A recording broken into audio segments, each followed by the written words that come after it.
Strong steel can win a warrior great scars, but honor with which he treats foes and friends will win him renown. Honor is the shield that defies daggers and sways swords. Honor is wealth that cannot be taken, but is easily lost. The quote I just read is a translation of runes etched into the walls of Nidavellir, a lost city tucked away in the cave systems underneath Northgard, on the awe-inspiring world of Grizzleheim. This is a world filled with airy outdoor landscapes of snowy mountains, glacial ridges, and towering trees, home to many creatures and much magic. This is a favorite world of many wizards, and as the festivities of the Yuletide round the corner, I thought this world would be the perfect topic for a video. But I didn't realize just how incredible Grizzleheim's world building, lore, and history really are. This is going to be a fun one, so get comfortable. Welcome to the garden.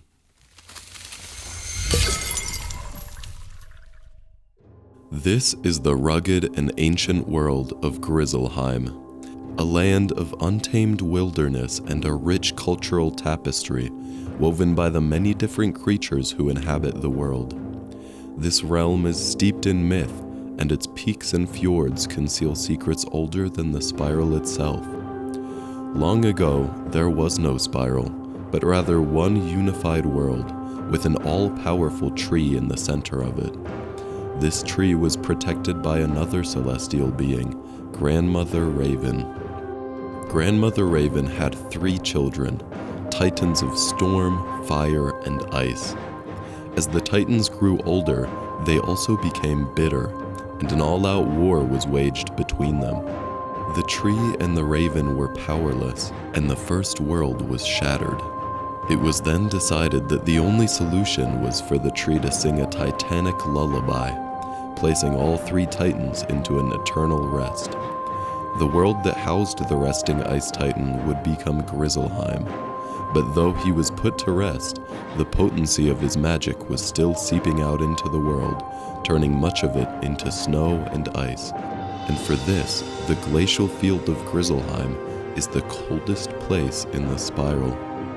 This is where the Wolf Clan was born, as the children of Canis, and it was here that they learned to not only withstand, but embody the cold. Thrym Winterhowl was one of these wolves, a citizen of Wintertusk and a formidable warrior, who is now immortalized as the legendary icon of ice magic. Over the years, many creatures have lived on the world of Grizzleheim, and much catastrophe has befallen them. One such case was a terrible storm brought upon the world by a warrior named Thor Thunderclaw. He was convinced that he was the son of a Titan, and thus deserved the reverence of an immortal. This storm felled bear, wolf, and raven alike, coating the grasslands with blood and bodies. Not a single army could fell him and end this storm until Thrym Winterhowl confronted Thor in battle. Thrym looked upon Thor and said, "Thou art but an animal. No immortal birthed thee, no Titan wouldst acknowledge thee, but I will happily vanquish thee." Shortly after, Thrym would defeat the false king and end the deadly storm. This, however, would not be the only threat to the villages of Grizzleheim. Woolly mammoths once roamed the wintry reaches of the realm. With tusks like spears, they trampled the villages of bears and wolves alike. Only the ravens were safe, nested high among the trees. Their greatest tribes rose against the woolly mammoths, and once winter had ended, the few surviving mammoths fled. These mammoths are still feared, but seeing a mammoth is incredibly rare. Nowadays, it seems they most commonly reside in the area around the Vigrid Roughland, keeping to themselves by the dread of the last battle with the ravens. Those living in Grizzleheim would one day be faced with threats which hailed from far off the homeland. Back when the Empire of Dragonspyre was at its strongest, Dragonspyrian soldiers would fly to Grizzleheim on drakes, attempting many times to conquer the land, but their ambushes proved unsuccessful each time as their forces were no match for the unrelenting frigidity of this new world. This resulted in the outlaw of snow in any Dragonspyrian colony, as it was seen as a danger and a bad omen. Next, I'd like to briefly talk about the Grendels. They're a moderately large part of the main questline, and one could argue they're the strongest creatures on Grizzleheim. You see, Grizzleheim has always been a very violent place. We're told semi-jokingly that battle is how they greet each other in Grizzleheim.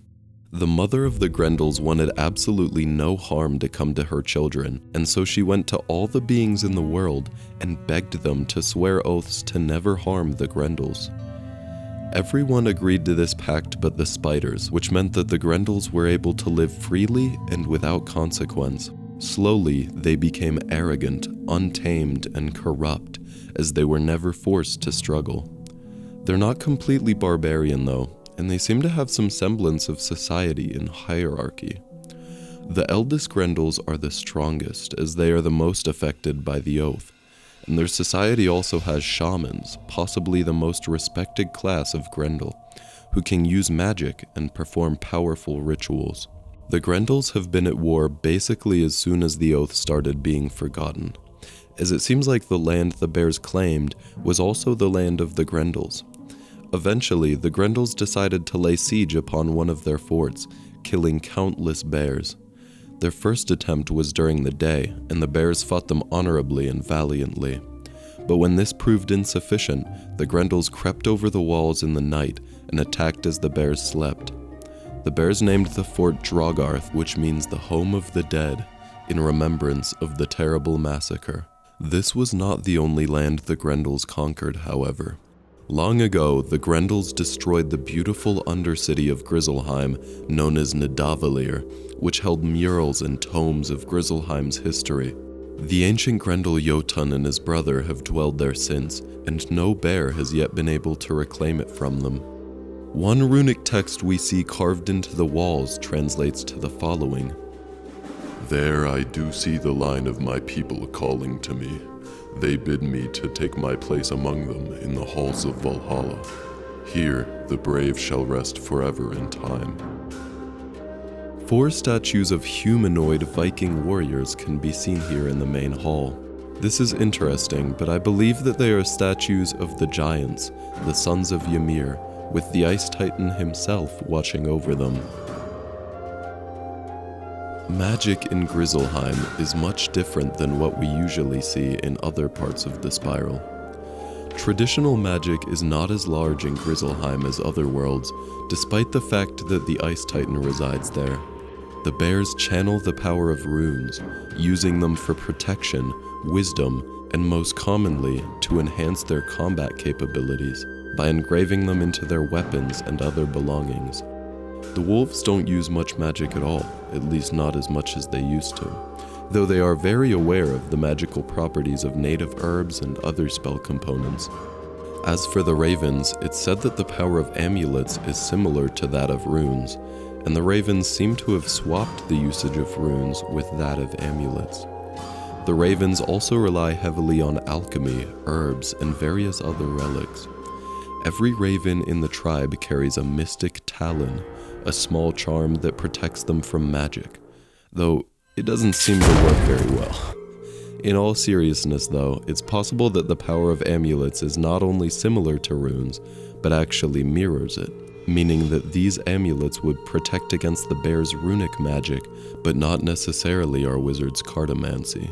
These runes are described by the bears as letters first carved by a mighty wizard after he had a vision and saw the letters of fate. It's said that these runes can be used to heal wounds, speak to animals, redirect curses, and even revive the dead. This sounds just as powerful and versatile as traditional magic, which is pretty interesting to think about. It seems like the magic casters here use bags of rune stones instead of spellbooks and cards, which raises a lot of questions about the way magic can manifest in the spiral. Each of the 3 major clans of Grizzleheim possesses one exceptionally powerful rune stone, These 3 stones are magically connected, though they're meant to be kept separate, as it's said that if one person controls all 3, then they control all the magic in Grizzleheim. The control of this amount of magical power can bring about terrible catastrophes, such as the Everwinter, an event which would permanently wreath the world in ice. Fun fact, the runes in mainland Grizzleheim are based on the Rova script, while the runes in Nidavellir are more commonly written in the Futhark script. Deep within the Vigrid Ruffland lies a quaint village known as Anders Holt. This village was founded by the Honorable Thane Anderson and is now ruled by his grandson Ivar. During the events of Wizard101, an evil cult of ravens known as the Coven wanted to conquer Grizzleheim, and they started with the Vigrid Ruffland, the area of mainland Grizzleheim that is the closest to their homeland of Ravenscar.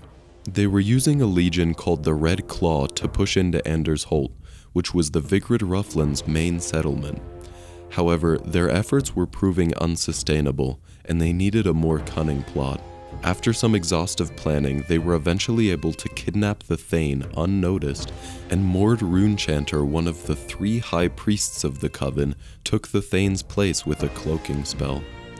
This meant that the entire population and military forces of Anders Holt were unknowingly at the Coven's command.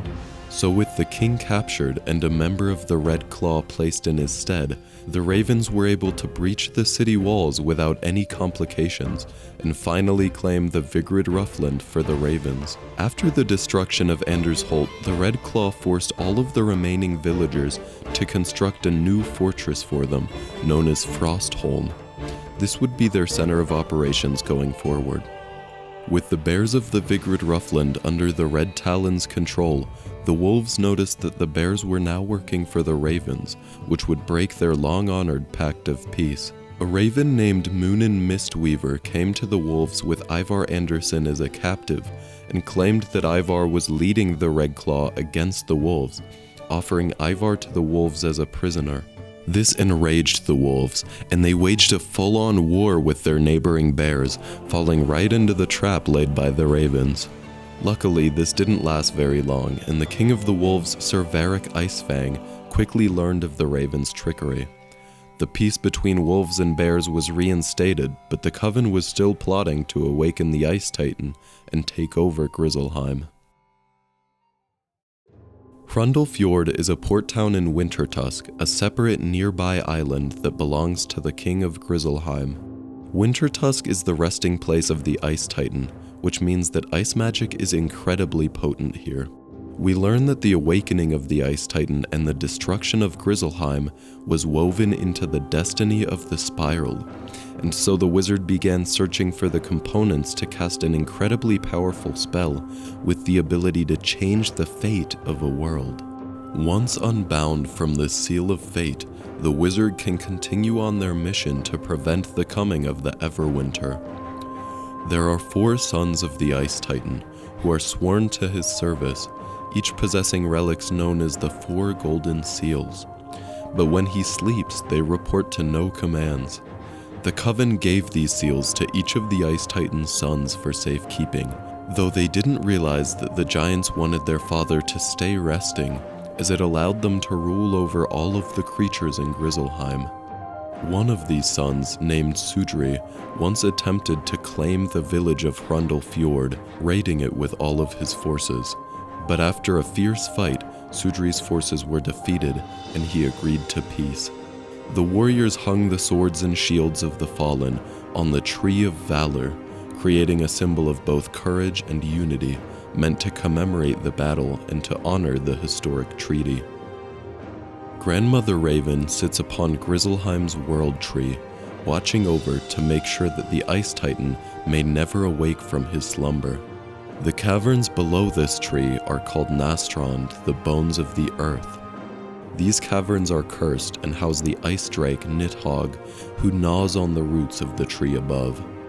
At one point, Grandmother Raven was captured by the Coven so that she would be unable to prevent the awakening of the Ice Titan. The Ice Titan's dwelling, Jotengard, is sealed here behind 6 rune stones, and to pass you must carve the true name of the Ice Titan into them, Ymir. After the wizard reaches Jotengard, they see that the Coven had already beaten them there, and that they had used magic to summon and control the 4 sons of the Ice Titan, as their one last effort to claim the Ice Titan for his awakening. The wizard persists, and after defeating the Coven, they place the 4 golden seals into their respective shrines and lock the Ice Titan Ymir back into his eternal slumber. And thus, our story in the world of Grizzleheim is finally complete.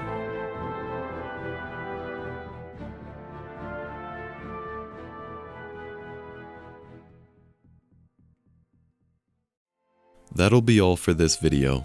There's a lot of niche lore bits I could have talked about, but they didn't really fit in anywhere, and I don't want to make this video miserably long. There was a lot less theory in this video than usual, so definitely let me know what you guys think of this type of history/world profile content. I totally wouldn't mind making more. I think I want to start highlighting some comments at the end of each video, so here's a few from my history on magic trees. Anyway, I'll be back with another video next month. I've been AstralGarden, and I'll see you around the spiral.